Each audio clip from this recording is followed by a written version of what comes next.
Alright, folks, it's your good old pal Jakari again from Twisted Hammer Gaming, and as promised, I'm bringing to you the first of my two Versus System deck profiles. And this is actually thanks to Scott over at West Orange Comics and Games. Both decks are. He's the one who actually got me into wanting to play the game. He's the one who actually showed me how to play the game. But the name of this deck is called the Fatal Furies, and you'll come to understand why that is the way it is very soon. So let's get started. I start off with 4 copies of Mad Harriet. And for some of the cards, because I know a lot of people on the who watch the channel don't know what the deck's basis is. Mad Harriet is a reservist character, but I'll read it. Reveal Mad Harriet, pay 1 endurance, exchange positions with Mad Harriet with one of your opponent's resources row, and she becomes basically a dead resource for them. So, and it sits there because resources don't go anywhere unless you play them during battle. So basically she gets used to kill off one of their resources. Let's see.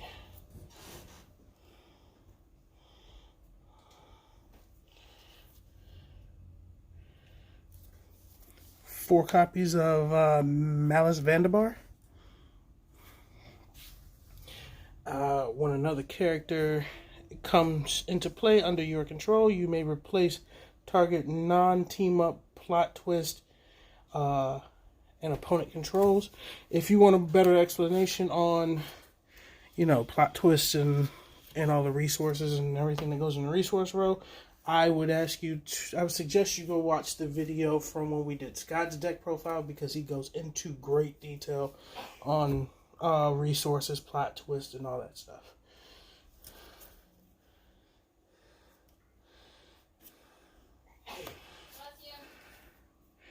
One Speed Queen. Her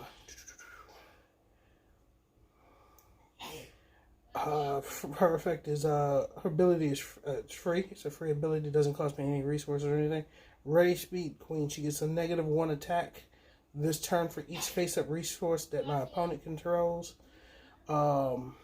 And she cannot use Breakthrough this turn. Breakthrough is basically to deal excess damage to your opponent. So basically, it's the only it wouldn't deal any extra damage to your opponent. If it kills a monster, it kills a monster. That's about it.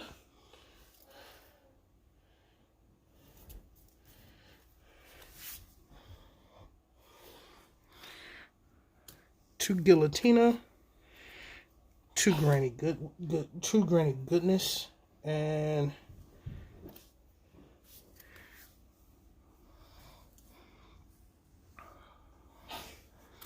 two Lashlina. Guillotina's ability is whenever she causes Breakthrough to a player. That player loses an additional 1 endurance for each face-down resource they control. So basically, she does burn damage for the people who play Yu-Gi-Oh! Don't know what the hell that means. Granny Goodness.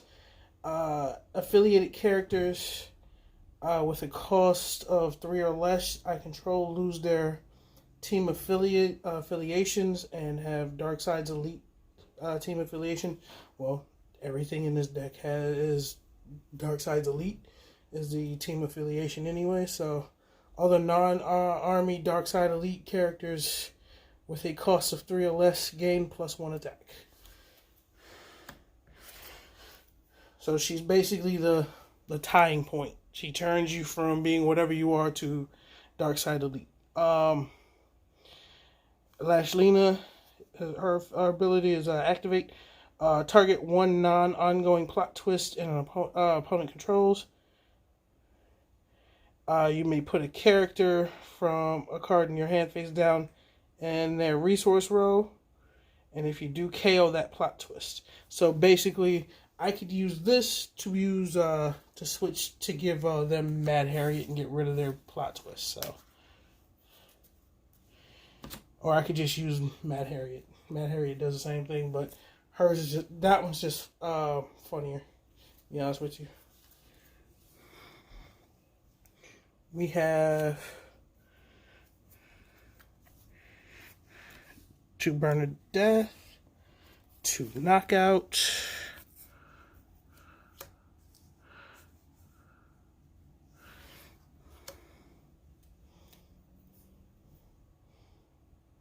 and to stomper.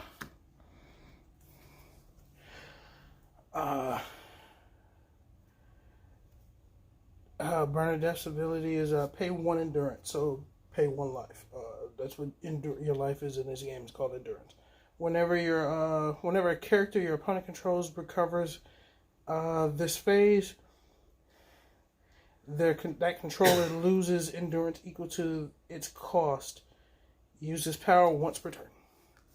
So, because you can only have only one character per name with the same name on the field, it's a hard once per turn. Yu-Gi-Oh reference. It's a very hard once per turn. Knockout. This character gets -1/-1 attack and defense for each face-up resource your opponent controls. Return a character you control to its owner's hand. The stun target, the controller of the target stun character KOs a face-up resource they control, and then replace that. Replace them also with the one that I bounced to my hand. And then Stomper, she has the loyalty reveal effect. So to activate it, target one location in your opponent there, and then I can put this in their resource row and KO that one. So,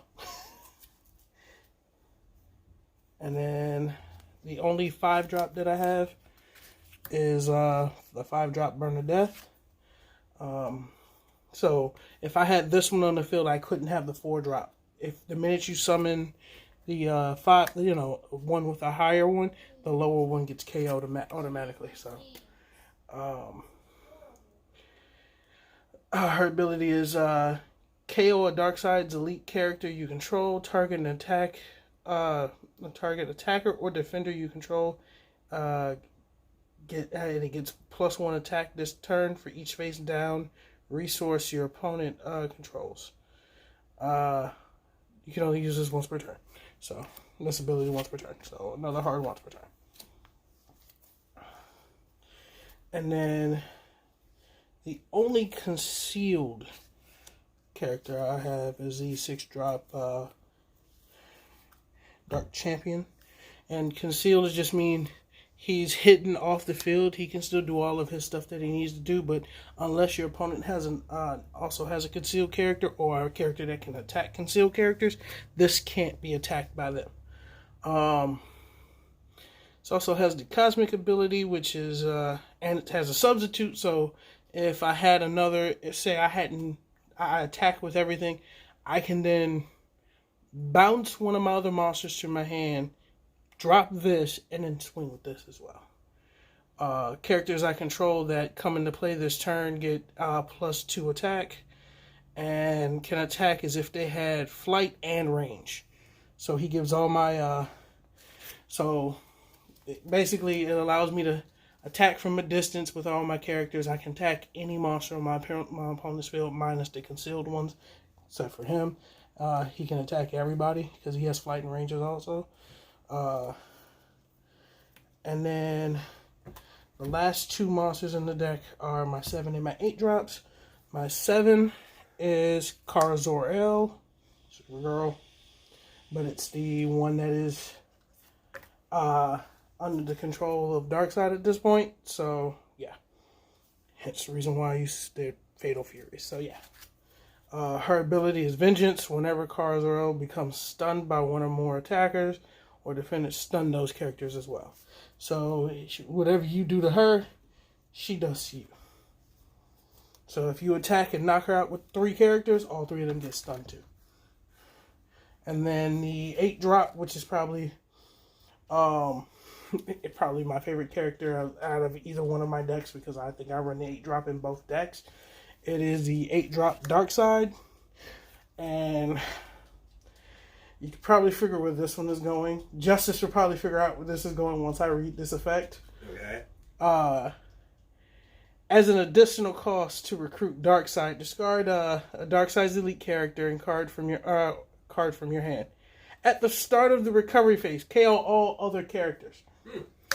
So what does that mean, Justice? All will fall to DARKSEID. That's the reason why I like the damn card. Makes sense. Alright, so now it's time. Now we're going to go through all the plot twists, and a lot of these just really go to... So let's see. Alright, so here we go with Balance of Power. Balance of Power says play Balance of Power only if an opponent has played a plot twist this attack. Target attacker gets -3 attack this turn. So there you go. Because this is the Fatal Furies deck, so with the exception of the Dark Champion and DARKSEID, it's all women. We have Girls Night Out.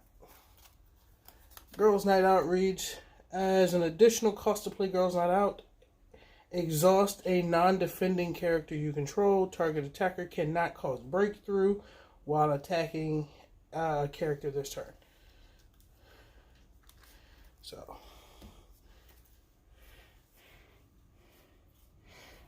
we play 4 Legion Lost.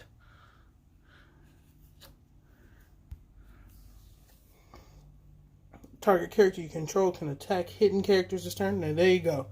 This character allows another character on my field to attack concealed hidden character this turn. So, if Legion Lost is in your research row, draw a card, then discard 1.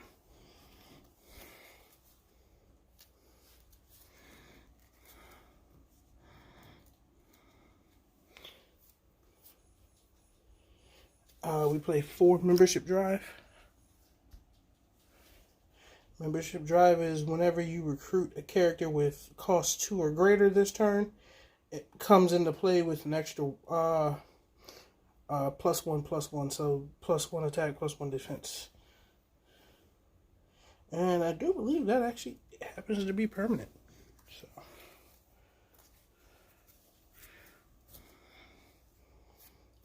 We play 4 Contact.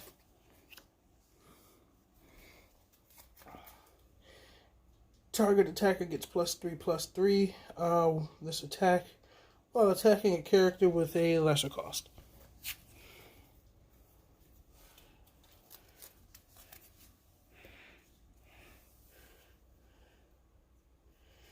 We play 4 Fatal Furies.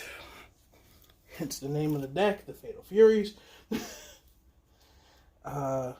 As an additional cost to play Fatal Furies, KO character you control. Target attacker or defender gains +3 attack this attack.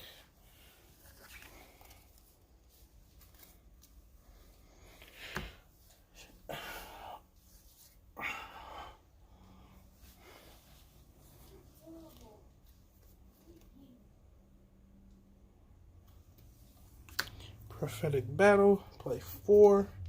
Whenever target DARKSEID Elite character you control stuns an attacker this turn, that attacker's controller loses additional endurance equal to that attacker's cost. So that would be their cost. So say their cost was 7. So it costs 7. It costs you them having 7 resources on the field to even drop the monster. If I have this card on field, that card, if it gets stunned, deals with my opponent an extra 7. So 7 life damage this turn. And then we have the last card is 4 copies of Servants of Darkness. This is an ongoing one, so this one will stay on the field unless my opponent gets rid of it, or I play something that gets rid of my own. While you control a DARKSEID's elite character, whenever your opponent flips a location or plays a plot twist in his resource row, he loses 2 endurance. So, playing this every time they play a resource, they take 2 damage. Alright, folks, let me know what you think. That was the end of the profile for this deck. Like I said, I enjoy playing this deck. I enjoy playing both of the decks that I have. The other one will be coming up soon. Sooner than you think. This has been Jakari from Twisted Nightmare Gaming. Don't forget to like, share, and subscribe. Signing off.